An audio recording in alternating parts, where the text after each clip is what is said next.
हाँ ठीक है बेटा, जैसा ठीक समझो। रंजना जी ने ठंडी सांस लिया और फ़ोन रख दिया। उनकी बेबसी आंखों से बह निकली थी। उनका हर दिन रोते हुए बीतता था और रात जागते हुए।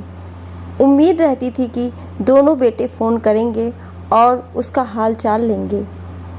इसी उम्मीद में रंजना जी पूरी रात आंखों आंखों में ही काट दिया करती थी। ऐसा नहीं था कि उसके दोनों बेटे उसे पूछते नहीं थे, लेकिन परदेसी बाबुओं का कहना भी क्या। कोई दूर से कितना भी बात कर सकता है, ये भी एक कड़वा सच था। हर कोई अपनी ज़िंदगी में व्यस्त रहता है, अपने ही मुसीबतों और दिनचर्या से जूझते हुए। होली बीत चुकी थी, अब दशहरा भी, और दिवाली में कुछ ही दिन शेष थे। रंजना जी ने बारी बारी से अपने दोनों बेटों को आने के लिए कहा था, लेकिन बहाना तैयार था। दोनों बच्चे अब नए साल में आने की बात कर रहे थे। रंजना जी ने ठंडी सांस भरी और कहा, चलो कोई बात नहीं, अब दिवाली भी बिना परिवार की ही निकाल लूँगी मैं, पर नए साल में तुम दोनों ज़रूर आना। ना जाने बूढ़ी आंखें कब पथरा जाएं। हाँ माँ, हम कोशिश करेंगे और इस बार आपको भी साथ लेकर आएंगे। उनके दोनों बेटे दीपक और ज्योति ने उम्मीद दिलाकर फ़ोन रख दिया था। रंजना जी की अब देह थकने लगी थी। निरंजन जी के जाने के बाद तो वो बिल्कुल ही अकेली और निसहाय महसूस करने लगी थी। आज दोनों बेटों से बात कर वह बहुत ही आहत हो गई थी। पानी का बोतल उनके बेड पर ही रखा हुआ था। उनकी काम वाली दोनों समय आकर पूरे काम करके उनके बिस्तर पर गर्म और ठंडे पानी की बोतलें रख जाती थी। लेकिन रंजना जी ने अपना मन बदलने के लिए अपने कमरे में ही वॉक करने लगी। थके हारे कदमों से पहले वॉशरूम गई, फिर फ्रिज से पानी निकालकर वापस सोफे पर बैठ गई। इस तरह अपनी मौत का इंतज़ार कोई कैसे कर सकता है भला। पानी का घूंट भरते हुए वो बुदबुदाई। अपने सिर पर हाथ रखे हुए पुरानी यादों के भंवरजाल बहने लगे। उनका एक खुशहाल परिवार था। उनके पति निरंजन चौधरी ऊंचे पद पर मुख्य अभियंता थे।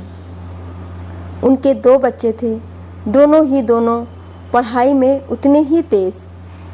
पैसों की कोई कमी नहीं थी। बच्चे अच्छे कॉलेज में पढ़ रहे थे। जब एक एक कर दोनों बच्चे विदेश चले गए, तब रिश्तेदारों और पास पड़ोसियों से मिली सराहनाओं से वे फूले नहीं समाया करती थीं। फिर धीरे धीरे बच्चों की शादियां हुई और सब अपनी अपनी ज़िंदगी में रमते चले गए। बच्चे अपनी ज़िंदगी में खुश थे और रंजना अपनी ज़िंदगी में। सब कुछ ठीक चल रहा था। अचानक ही निरंजन जी की सड़क दुर्घटना में मृत्यु हो गई और रंजना जी एकाएक ही अकेले हो गईं। दोनों बच्चों ने उन्हें साथ चलने के लिए कहा था। उनका आत्मसम्मान आड़े आ गया। बेटे बहू के साथ रहना, वह भी विदेश में, हमेशा के लिए, ये वो नहीं चाहती थी। और बहुत हद तक दोनों बच्चे भी नहीं चाहते थे। बच्चों के इरादे उन्होंने भाप भी लिया था। वे इस घर से, अपने पति की यादों से निकलना नहीं चाहती थी। लेकिन अब ये रातें लंबी हो रही थी और दिन अंतहीन। अकेली जिंदगी कठिन लगने लगी थी। रंजना जी सोच रही थी। उन्होंने ड्रॉवर में रखा निरंजन जी का मोबाइल निकाल लिया और उसे देखने लगी। जब उनका मन भटकता और उदास होता तो वे निरंजन जी के मोबाइल खोलकर देखती रहती। उनकी फ़ोटोज़, फाइल और व्हाट्सएप आदि को देखकर वह फिर से रिफ्रेश हो जाती थी। वह व्हाट्सएप पर सरसरी निगाह डाल ही रही थी कि उनकी नज़र एक डॉक्यूमेंट्स पर पड़ी। उन्हें याद आया, निरंजन जी ने ग्रामीण महिला उत्थान के लिए कुछ रुपयों से सहयोग किया था। ग्रामीण क्षेत्र की महिलाओं के शिक्षा और रोजगार के लिए एनजीओ और सरकार की टीम ने एक मिशन चलाया था जिसमें महिलाओं को साक्षर करने के साथ साथ रोजगार की भी व्यवस्था थी। निरंजन जी को भी एनजीओ की टीम में कुछ सहयोग करने के लिए कहा था। निरंजन जी को ये पसंद आया था। उनका सकारात्मक सोच देखकर सरकार ने उनसे कहा था, यदि आप भी कुछ योजना शुरू करना चाहते हैं तो कर सकते हैं, हम आपकी मदद करने को तैयार हैं। अचानक रंजना जी को याद आया, निरंजन जी ने कहा था, रंजना तुम बुनाई बहुत अच्छी करती हो, तुम गांव की महिलाओं को बुलाकर उन्हें बुनाई की प्रशिक्षण दो और छोटे छोटे क्राफ्ट्स आदि बना कर दो। उन्हें हम मेला और ऐसी जगहों पर प्रमोट करेंगे। सरकार हमारी मदद करने के लिए तैयार है तो हम इस बात को आगे ले जा सकते हैं। इससे तुम्हारा भी मन लगा रहेगा और रिटायरमेंट के बाद हम एक अच्छी ज़िंदगी जी सकते हैं। हमें कहीं जाने की ज़रूरत नहीं पड़ेगी और गांव वालों का भी भला हो जाएगा। बिल्कुल सही बात। रंजना जी ये सुनकर बहुत ही खुश हो गई थी। उन्होंने इस चीज़ पर काम भी करना शुरू कर दिया था, लेकिन फिर अचानक ही एक सड़क दुर्घटना में निरंजन जी चल बसे और उसके बाद सब कुछ कागज में ही सिमट कर रह गया। अचानक इस बात को याद कर रंजना जी खुशी से ललक उठी। उन्होंने बहुत कुछ सोचा और फिर जाकर सो गई एक नई सुबह के लिए। दूसरे दिन जब कमला काम पर आई तो उसने रंजना जी को काफ़ी खुश देखा। वो हैरान हो गई। माँ जी क्या बात है, आप बहुत खुश हैं। कमला आ गई, लो चाय पियो। ये क्या माँ जी, चाय मैं बना देती। अरे तो क्या हुआ, रोज़ तो तुम ही बनाती हो, आज मैंने बना दिया तो क्या हो गया, पियो चाय। बड़ी अच्छी चाय है माँ जी, रंजना जी ने चाय पीते हुए कहा।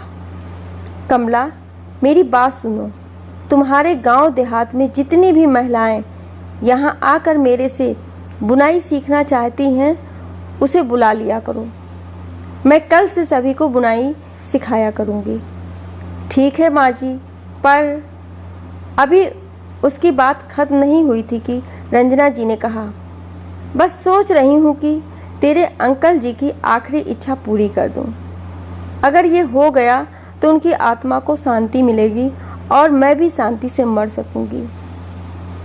रंजना जी ने अपनी देख रेख में गांव की महिलाओं को बुनाई का प्रशिक्षण देना शुरू कर दिया। देखते देखते रंजना जी के पास गांव की महिलाएं, लड़कियां का हुजूम आने लगा। रंजना जी अब दोहरे शेड्यूल में बुनाई सिखाया करती थी। देखते देखते महीने गुजर गए। रंजना जी सभी प्रशिक्षित महिलाओं को ऊन, धागे, बुनाई की क्रोशिये और सिलाइयाँ देती थीं। सभी की जिम्मेदारी बटी हुई थी। सभी अपने घर से बंधनवार, table cloth, shawl, Laddu Gopal के स्वेटर बनाकर लाकर दिया करती थी। रंजना जी उन्हें शहर वाले मार्केट में भेजती थी। स्थानीय प्रशासन की मदद से उन्होंने कई तरह के मेले और हुनर हाटों में उनका प्रदर्शन भी किया। अब उनका ये काम चल निकला था।